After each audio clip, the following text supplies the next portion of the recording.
Hello and welcome to The Essential Reads. My name is Isaac and my goal is to bring to you a bunch of classic audiobooks in an easy and accessible way. We are continuing with Wuthering Heights by Emily Brontë, and this is Chapter 3. Some creepy stuff happens in this chapter. Let's begin.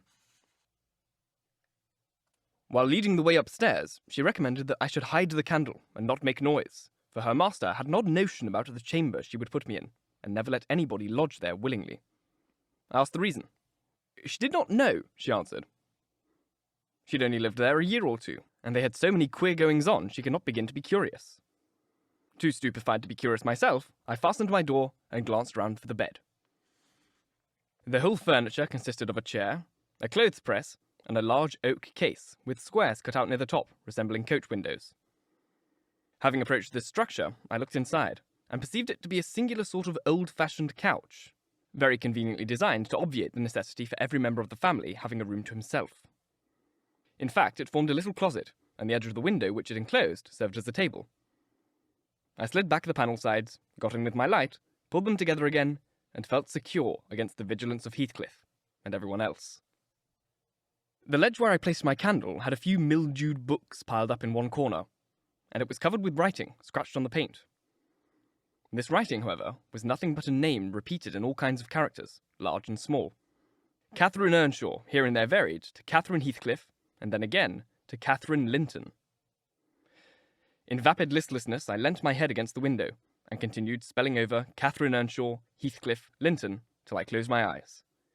But they had not rested 5 minutes when a glare of white letters started from the dark as vivid spectres.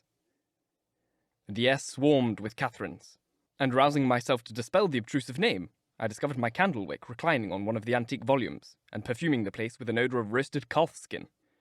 I snuffed it off, and, very ill at ease under the influence of cold and lingering nausea, sat up and spread open the injured tome on my knee. It was a testament in lean type, and smelling dreadfully musty. A flyleaf bore the inscription, Catherine Earnshaw, her book, and a date some quarter of a century back. I shut it, and took up another and another, till I had examined all. Catherine's library was select, and its state of dilapidation proved it to have been well used, though not altogether for a legitimate purpose. Scarcely one chapter had escaped a pen and ink commentary, at least the appearance of one, covering every morsel of blank that the printer had left. Some were detached sentences. Other parts took the form of a regular diary, scrawled in an unformed childish hand. At the top of an extra page, quite a treasure probably when first lighted on, I was greatly amused to behold an excellent caricature of my friend Joseph, rudely yet powerfully sketched. An immediate interest kindled within me for the unknown Catherine, and I began forthwith to decipher her faded hieroglyphics. An awful Sunday, commenced the paragraph beneath. I wish my father were back again. Hindley is a detestable substitute. His conduct to Heathcliff is atrocious. H and I are going to rebel. We took our initiatory step this evening. All day had been flooding with rain. We cannot go to church, so Joseph must needs get up a congregation in the garret. And while Hindley and his wife burst down the stairs before a comfortable fire, doing anything but reading their Bibles, I'll answer for it, Heathcliff, myself, and the unhappy ploughboy were commanded to take our prayer books and mount. We were ranged in a row on a sack of corn, groaning and shivering, and hoping that Joseph would shiver too, so that he might give us a short homily for his own sake. Vain idea. The service lasted precisely 3 hours, and my brother had the face to exclaim when he saw us descending, "What? Done already?" On Sunday evenings we used to be permitted to play if we did not make much noise. Now a mere titter is sufficient to send us into corners. "You forget you have a master here," says the tyrant. "I'll demolish the first who puts me out of temper. I insist on perfect sobriety and silence. Oh boy, was that you? Francis, darling, pull his hair as you go by. I heard him snap his fingers." Frances pulled his hair heartily, and then went and seated herself on her husband's knee. And there they were, like two babies, kissing and talking nonsense by the hour. Foolish palaver that we should be ashamed of. We made ourselves as snug as our means allowed in the arch of the dresser. I'd just fastened our pinafores together and hung them for a curtain, when in comes Joseph on an errand from the stables. He tears down my handiwork, boxes my ears, and croaks, "The master's not but just buried, and Sabbath not o'er. And to stand at gospel still are your lugs, and your darby lacking." Shame on ye. Sit ye down, ye childer. There's good books enough if you read 'em. Sit ye down and think yourselves. Saying this, he compelled us to square our position so that we might receive from the far-off fire a dull ray to show us the text of the lumber he thrust upon us. I could not bear the employment. I took my dingy volume by the scroop and hurled it into the dog kennel, vowing I hated a good book. Heathcliff kicked his to the same place. Then there was a hubbub. Master Hindley! Shouted our chaplain. Master, come hither. Miss Cathy's riven the back off the Hamlet and Salvation, and Heathcliff posed his fist to the first part of the Broadway to destruction. It's fair fleicing when you let him go all this gate. The old man had laced him properly, but he's gone. Hindley hurried up from his paradise on the hearth, and seizing one of us by the collar, where Joseph asseverated Oud Nick would fetch us as sure as we were living. And so comforted, we sought a separate nook for us to await his advent. I reached this book and a pot of ink from the shelf, and pushed the house door ajar to give me light, and have got the time on with writing for 20 minutes. But my companion is impatient, and proposes that we should appropriate the diary woman's cloak, and have a scamper on the moors under its shelter. A pleasant suggestion, and then if the surly old man comes in, he may believe his prophecy verified. We cannot be damper or colder in the rain than we are here. I suppose Catherine fulfilled her project, for the next sentence took up another subject. She waxed lachrymose. How little did I dream that Hindley would make me cry so, she wrote. My head aches till I cannot keep it on a pillow, and I still can't give over. Poor Heathcliff! Hindley calls him a vagabond and won't let him sit with us, nor eat with us any more. And he says he and I must not play together, and threatens to turn him out of the house if we break his orders. He's been blaming our father, how dared he, for treating H too liberally, and swears he will reduce him to his right place. I began to nod drowsily over the dim page. My eye wandered from manuscript to print. I saw a red ornamented title, 70 times 7, and the first of 71st. A pious discourse delivered by the Reverend James Branderham in the chapel Gimmerden Sow. And while I was, half-consciously worrying my brains to guess what James Branderham would make of this subject, I sank back in bed and fell asleep. Alas for the effects of bad tea and bad temper. What else could it be that made me pass such a terrible night? I don't remember another that I could compare with it since I was capable of suffering. I began to dream almost before I ceased to be sensible of my locality. I thought it was morning, and I had set out on my way home with Joseph for a guide.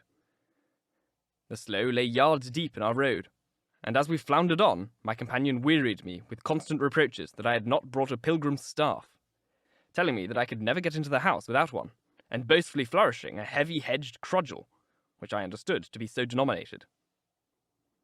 For a moment I considered it absurd that I should need such a weapon to gain admittance into my own residence. Then a new idea flashed across me.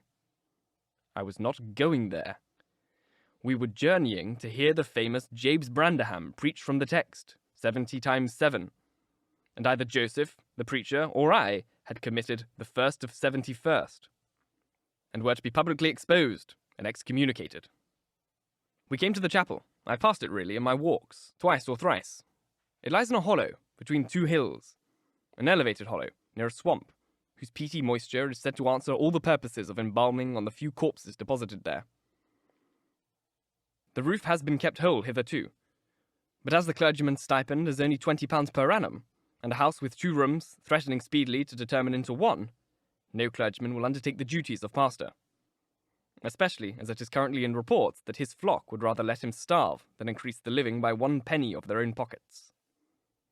However, in my dream, Jabes had a full and attentive congregation, and he preached. Good God, what a sermon! Divided into 490 parts, each fully equal to an ordinary address from the pulpit, and each discussing a separate sin. Where he searched for them I cannot tell. He had his private manner of interpreting the phrase, and it seemed necessary the brother should sin different sins on every occasion. They were of the most curious character, odd transgressions that I never imagined previously. Oh, how wearily I grew! How I withered and yawned and nodded and revived! How I pinched and pricked myself, and rubbed my eyes, and stood up and sat down again, and nudged Joseph to inform me if he would ever have done. I was condemned to hear all out. Finally, he reached the first of the 71st. At that crisis, a sudden inspiration descended on me. I was moved to rise and denounce Jabes Branderham as the sinner of the sin that no Christian need pardon. "Sir," I exclaimed, "sitting here within these four walls at one stretch, I have endured and forgiven the 490 heads of your discourse. 70 times 7 I have plucked up my hat and been about to depart. 70 times 7 times have you preposterously forced me to resume my seat. The 491st is too much. Fellow martyrs, have at him. Drag him down and crush him to atoms, that the place which knows him may know him no more." "Thou art the man," cried Jabes after a solemn pause, leaning over his cushion. 70 times 7 times didst thou gapingly contort thy visage. 70 times 7 did I take counsel with my soul. Lo, this is human weakness, this also may be absolved. The first of the 71st is come. Brethren, execute upon him the judgment written. Such honour have all his saints."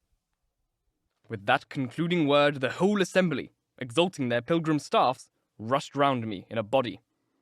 And I, having no weapon to raise in self-defence, commenced grappling with Joseph, my nearest and most ferocious assailant, for his. In the confluence of the multitude, several clubs crossed. Blows aimed at me fell on other sconces. Presently, the whole chapel resounded with rappings and counter-rappings. Every man's hand was against his neighbour, and Branderham, unwilling to remain idle, poured forth his zeal in a shower of loud taps on the board of the pulpit, which responded so smartly that at last, to my unspeakable relief, they woke me. And what was it that had suggested the tremendous tumult? What had played Jabes's part in the row? Merely the branch of a fir tree that touched my lattice as the blast wailed by and rattled its dry cones against the panes.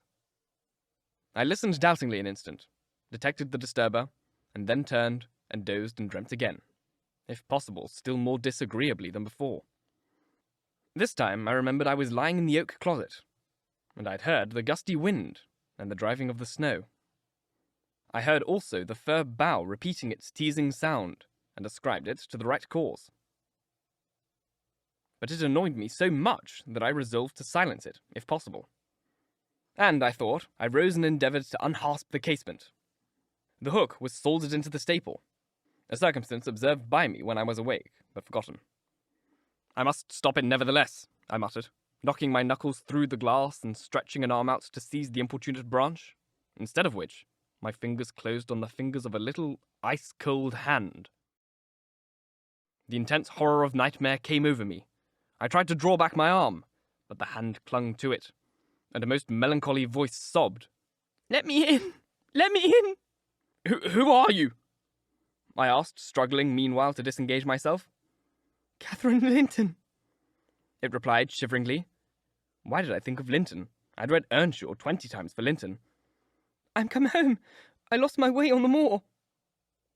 As it spoke, I discerned obscurely a child's face looking through the window.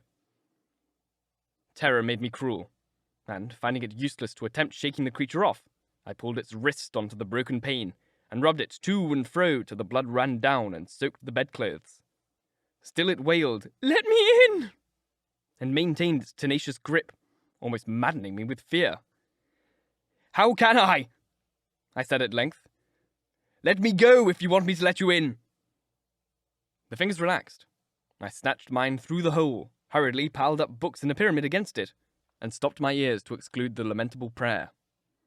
I seemed to keep them closed above a quarter of an hour, yet the instant I listened again, there was the doleful cry moaning on. "Begone!" I shouted. "I'll never let you in, not have you begged for 20 years. "It is 20 years, mourned the voice. 20 years! I have been a waif for 20 years! Thereat began a feeble scratching outside, and the pile of books moved as if thrust forward. I tried to jump up, but could not stir a limb, so yelled aloud in a frenzy of fright. To my confusion, I discovered the yell was not ideal.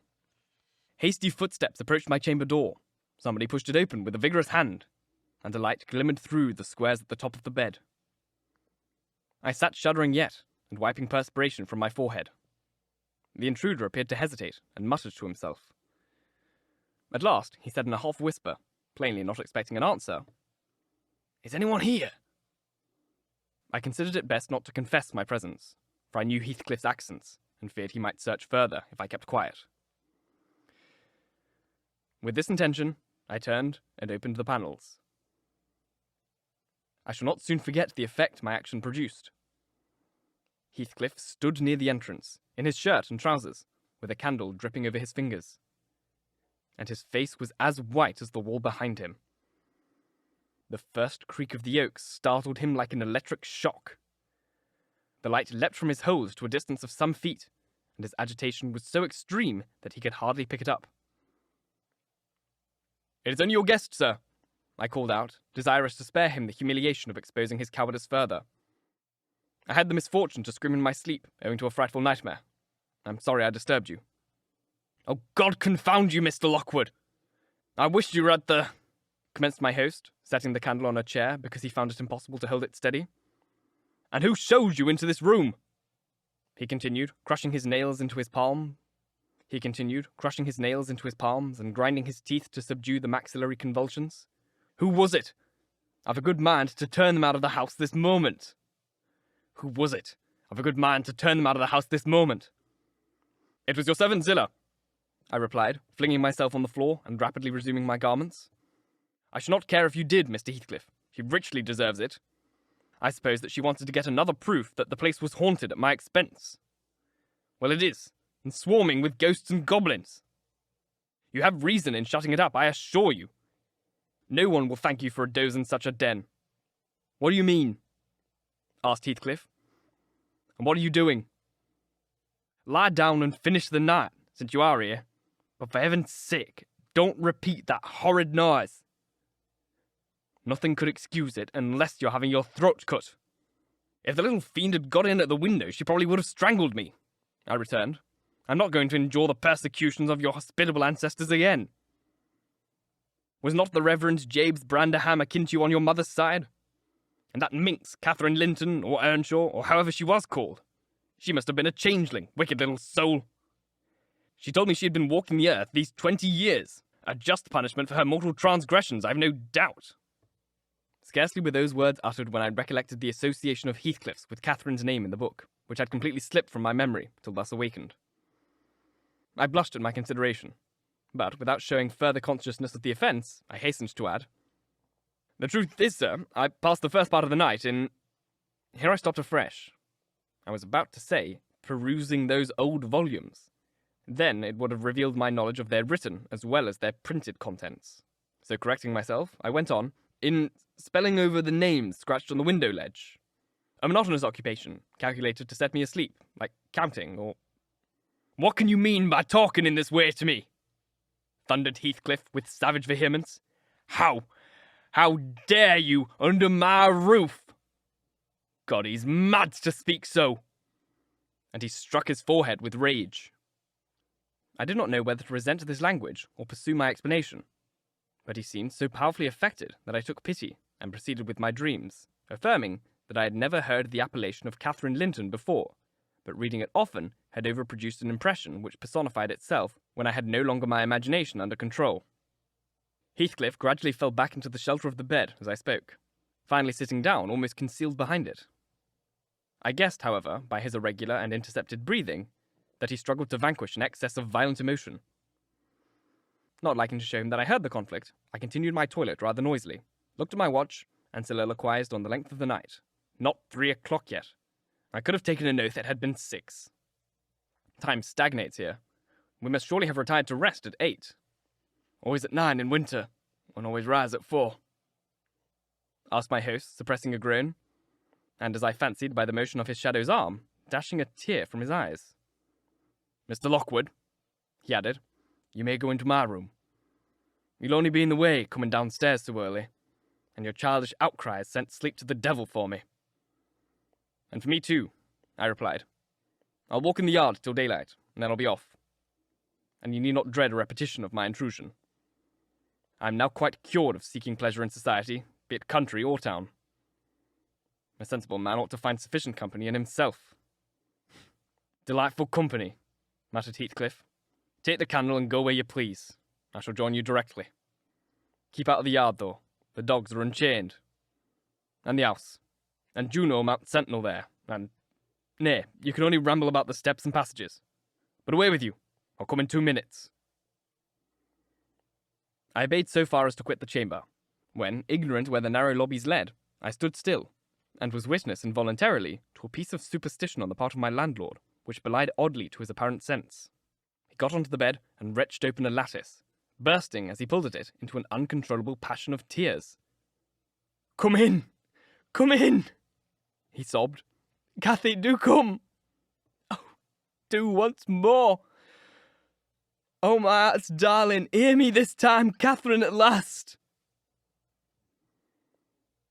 The spectre showed a spectre's ordinary caprice. It gave no sign of being, but the snow and wind whirled wildly through, even reaching my station and blowing out the light. There was such anguish in the gush of grief that accompanied this raving that my compassion made me overlook his folly, and I drew off, half angry to have listened at all, and vexed at having related my ridiculous nightmare since it produced that agony, though why was beyond my comprehension. I descended cautiously to the lower regions, and landed in the back kitchen, where a gleam of fire, raked compactly together, enabled me to rekindle my candle. Nothing was stirring except a brindled grey cat, which crept from the ashes and saluted me with a querulous mew. 2 benches, shaped in sections of a circle, nearly enclosed the hearth. On one of these I stretched myself, and Grimalkin mounted the other. We were both of us nodding ere anyone invaded our retreat, and then it was Joseph shuffling down a wooden ladder that vanished in the roof through a trap. The ascent to his garret, I suppose. He cast a sinister look at the little flame which I had enticed to play between the ribs, swept the cat from its elevation, and bestowing himself in its vacancy, commenced the operation of stuffing a 3-inch pipe with tobacco. My presence in his sanctum was evidently esteemed a piece of imprudence too shameful for remark. He silently applied the tube to his lips, folded his arms, and puffed away. I let him enjoy the luxury unannoyed, and after sucking out the last wreath and heaving a profound sigh, he got up, and departed as solemnly as he came. A more elastic footstep entered next, and now I opened my mouth for a good morning, but closed it again, the salutation unachieved, for Catherine Earnshaw was performing his orisons sotto voce in a series of curses directed against every object he touched, while he rummaged for a corner of a spade or shovel to dig through the drifts. He glanced over the back of the bench, dilating his nostrils, and thought as little of exchanging civilities with me as with my companion the cat. I guessed by his preparations that egress was allowed, and, leaving my hard couch, made a movement to follow him. He noticed this, and thrust at an inner door with the end of his spade, intimating by an inarticulate sound that that was the place where I must go if I changed my locality. It opened into the house, where the females were already astir, Zillah urging flakes of flame up the chimney with a colossal bellows, and Mrs. Heathcliff kneeling on the hearth reading a book by the aid of the blaze. She held her hand intersposed between the furnace heat and her eyes, and seemed absorbed in her occupation, desisting from it only to chide the servants for covering her with sparks, or to push away a dog now and then that snoozled its nose over forwardly into her face. I was surprised to see Heathcliff there also. He stood by the fire, his back towards me, just finishing a stormy scene to poor Zillah, who, ever and anon, interrupted her labour to pluck up the corner of her apron and heave an indigent groan. "And you worthless!" he broke out as I entered, turning to his daughter-in-law and employing an epithet as harmless as a duck or a sheep, but generally represented by a dash. "There you are at your idle tricks again. The rest of them do earn their bread. You live on my charity. Put your trash away and find you do something. You shall pay me for the plague of having you internally in my sight. Do you hear, damnable jade?" "I put my trash away because you can make me if I refuse," answered the young lady, closing her book and throwing it on a chair. "But I'll not do anything, though you should swear your tongue out, except what I please." Heathcliff lifted his hand, and the speaker sprang to a safer distance, obviously acquainted with its weight. Having no desire to be entertained by a cat-and-dog combat, I stepped forward briskly, as if eager to partake in the warmth of the hearth, and innocent of any knowledge of the interrupted dispute. Each had enough decorum to suspend further hostilities. Heathcliff placed his fists out of temptation in his pockets. Mrs. Heathcliff curled her lip and walked to a seat far off, where she kept her word by playing the part of a statue during the remainder of my stay. That was not long. I declined joining their breakfast, and, at the first gleam of dawn, took an opportunity of escaping into the free air, now clear and still, and cold as impalpable ice. My landlord hallooed me to stop ere I reached the bottom of the garden, and offered to accompany me across the moor. It was well he did, for the whole hill back was one billowy white ocean, the swells and falls not indicating corresponding rises and depressions in the ground. Many pits, at least, were filled to a level, and entire ranges of mounds, the refuge of quarries, blotted out from the chart which my yesterday walk left pictured in my mind. I'd remarked on one side of the road, at intervals of 6 or 7 yards, a line of upright stones continued through the whole length of the barren.